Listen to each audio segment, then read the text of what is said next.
नमस्कार दर्शकों, आज हम आपको आज से लगभग 500 वर्ष पूर्व हुई एक ऐसी अद्भुत घटना से रूबरू कराने जा रहे हैं जो स्वयं कबीर साहिब जी द्वारा की गई थी। जी हाँ दर्शकों, हम उन्हीं कबीर जी की बात कर रहे हैं जिनकी तस्वीर इस समय आपके मस्तिष्क में चल रही है, जिन्हें आज सारी दुनिया एक कवि के रूप में जानती है। वही प्रसिद्ध कवि जिनके दोहे और साखी हम स्कूलों की किताबों में पढ़ते हैं, वही कबीर जिनके दोहे हर किसी की जुबान पर होते हैं, फिर वो चाहे कोई संत हो या कोई आम आदमी।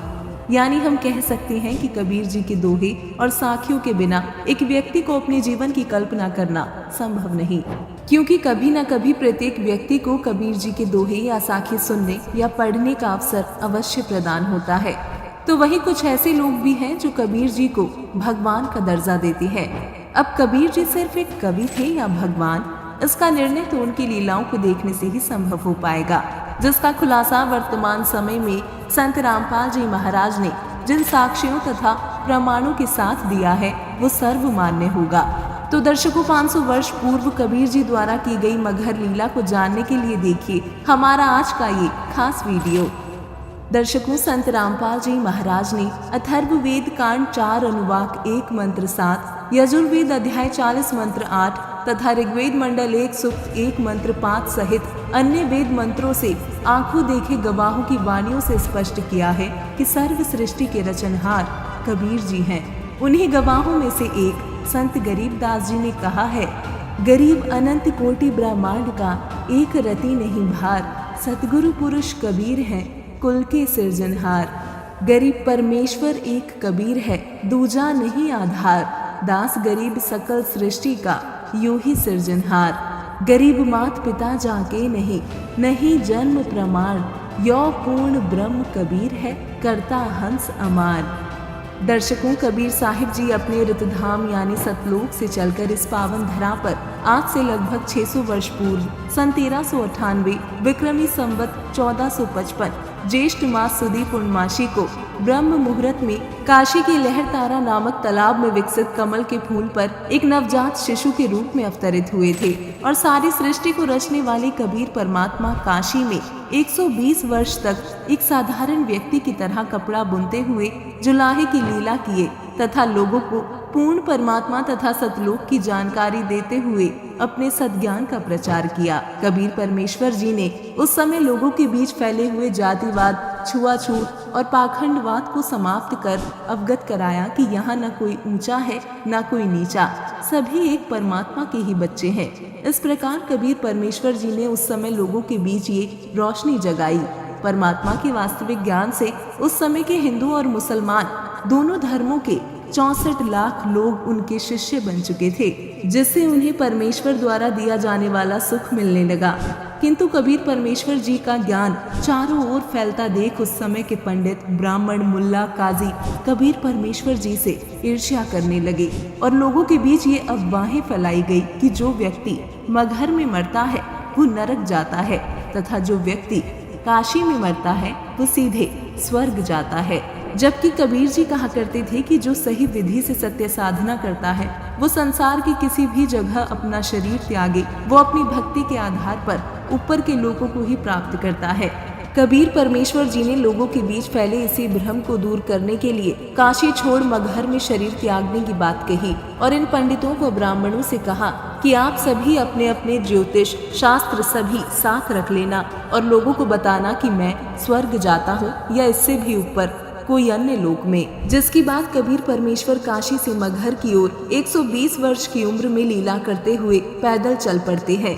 उन्हें जो देखता वो उनके पीछे चल पड़ता। काशी के राजा बीर सिंह बघेल, जो परमेश्वर कबीर साहिब के शिष्य बन चुके थे, सूचना मिलने पर सेना को साथ लेकर चल पड़ते हैं। वहीं दूसरी ओर मगहर रियासत के नवाब बिजली खान पठान भी कबीर साहिब के शिष्य हो चुके थे। सूचना मिलने पर वो भी अपनी सेना साथ लेकर कबीर परमेश्वर जी के दर्शनार्थ के लिए निकल पड़ते हैं। दोनों राजा इस उद्देश्य से अपने साथ सेना लाए थे कि कबीर जी के शरीर त्यागने के बाद उनके शरीर का अंतिम संस्कार हम अपनी धार्मिक रीति से करेंगे। कबीर परमेश्वर जी की इस लीला को देखने के लिए हजारों की संख्या में दर्शक और शिष्य उनके साथ मगहर गए। कबीर परमेश्वर ने जब मगहर पहुंचकर बहते हुए जल में स्नान करने की बात कही तो बिजली खान पठान ने बताया कि कबीर जी यहाँ एक आमी नाम की नदी बहा करती थी, किंतु शिव जी की श्राप के कारण आज वो सूखी पड़ी है। लेकिन आपके नहाने के लिए हमने पानी की व्यवस्था कर रखी है। तभी परमेश्वर कबीर जी ने कहा कि दिखाओ वो नदी कहाँ है। उस नदी के पास पहुंचकर कबीर साहिब ने एक ट्रैफिक पुलिस की तरह चलने का इशारा किया। देखते ही देखते थोड़ी दूर जमीन पर से जोर से पानी का फुआरा सा फटा और कुछ ही देर में नदी जल से पूरी तरह पहले जैसी बहने लगी। परमेश्वर कबीर जी की ये लीला देख वहां मौजूद लोग हैरान तथा खुशी से गदगद हो गए। कबीर साहिब ने उस नदी में स्नान किया और एक चादर नीचे बिछाने और दूसरी चादर साथ में ओढ़ने के लिए रखने के लिए कहा तथा दोनों राजाओं बीर सिंह बघेल और बिजली खान पठान के सेना लाने के उद्देश्य को जान अंतर्यामी परमेश्वर कबीर जी ने सबको डांटते हुए बोला कि नादानों, 120 वर्ष तक मैंने तुमको यही शिक्षा दी है। साथ ही समझाया कि दफनाने और जलाने में कोई अंतर नहीं है। मरने के बाद ये शरीर मिट्टी है जो मिट्टी में ही मिल जाएगा। नादानों सुन लो, यदि झगड़ा कर लिया तो मुझसे बुरा कोई नहीं। तथा सबको आदेश दिया कि इन दो चादरों के बीच जो भी मिले उसको दोनों आधा आधा बांट लेना और मेरे जाने के बाद कोई किसी से लड़ाई नहीं करेगा। चाहे मेरे शरीर को आधा आधा काट लेना, पर आपस में झगड़ा मत करना। ये मेरा अंतिम आदेश है। इसके बाद कबीर परमेश्वर ने माह महीने की शुक्ल पक्ष तिथि एकादशी विक्रमी संवत 1575 सन 1518 को एक चादर नीचे बिछाई, जिस पर भक्तों ने कुछ फूल डाल दिए थे और उस पर लेटकर दूसरी चादर अपने ऊपर ओढ़ ली। जिसकी थोड़ी ही देर बाद आकाशवाणी हुई कि चादर उठाकर देख लो, उसमें कोई शरीर नहीं है। और पंडितों, अपने पोथी पत्रे खोलकर देख लो, मैं तो जा रहा हूँ स्वर्ग से भी ऊपर अपने अमर धाम सतलोक को। ये आकाशवाणी सुन जब चादर हटाई गई तो वहाँ केवल फूल ही फूल पड़े थे। जब सभी ने आसमान की ओर देखा तो उन्हें प्रकाश पुंज का गोला दिखाई दिया। कबीर प्रभु की ये लीला देख दोनों राजा समेत हिंदू मुसलमान आपस में गले मिलकर रोने लगे और परमेश्वर कबीर जी से क्षमा मांगने लगे तथा कहने लगे कि हम समझे ही नहीं, ये तो वास्तव में अल्लाह आए हुए थे, परमेश्वर आए हुए थे। इस तरह परमेश्वर कबीर जी ने दोनों राजाओं के बीच एक भयंकर युद्ध होने से रोक दिया तथा दोनों धर्मों के लोगों में एक भाईचारे तथा धार्मिक सामंजस्य का बीज बो गए, जिसका प्रमाण हमें मगहर वर्तमान जिला संत कबीर नगर में देखने को मिलता है, जहां दोनों धर्मों हिंदुओं तथा मुसलमानों ने कबीर साहिब के शरीर के स्थान पर मिले एक एक चादर तथा आधे आधे सुगंधित फूल लेकर 100 फीट के अंतर पर एक एक यादगार भिन्न भिन्न बनाई हुई है। दर्शकों, जिस तरह तुलसीदास जी ने रामायण की लाखों वर्ष पूर्व घटी घटनाओं को रामचरितमानस में ज्यों का त्यों लिख दिया था, इसी तरह कबीर साहिब की मगहर लीला के विषय में संत गरीबदास जी ने लिखा है। गरीब काशी तजकर मगहर पहुँचे, ऐसा निश्चय कहिए, सदगुरु साखी समझ ले भाई, थीर पकड़ थीर रहिए। गरीब काशी मरे सुपावी मुक्ति को, मगहर गधा होई, पुरुष कबीर चले मगहर को, ऐसा निश्चय जोई।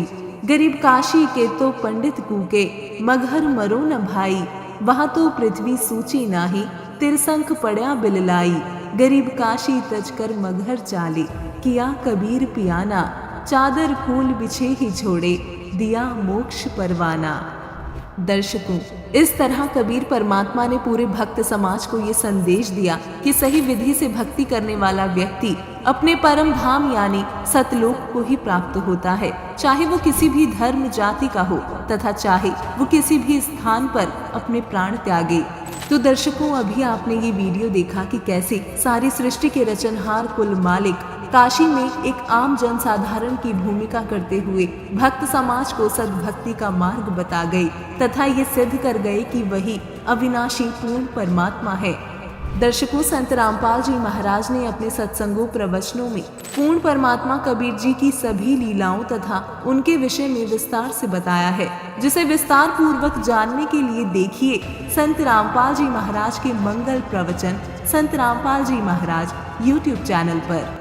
मगहर से सतलोक गए कबीरा, जाका पाया नहीं शरीरा।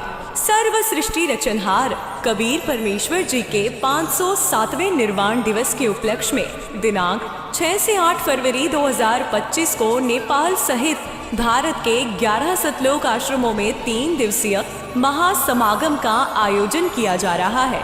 इस शुभ अवसर पर दहेज मुक्त विवाह, रक्तदान शिविर, नेत्र व दंत जांच चिकित्सा, आध्यात्मिक प्रदर्शनी, विशाल सत्संग और विशाल भंडारे का आयोजन किया गया है।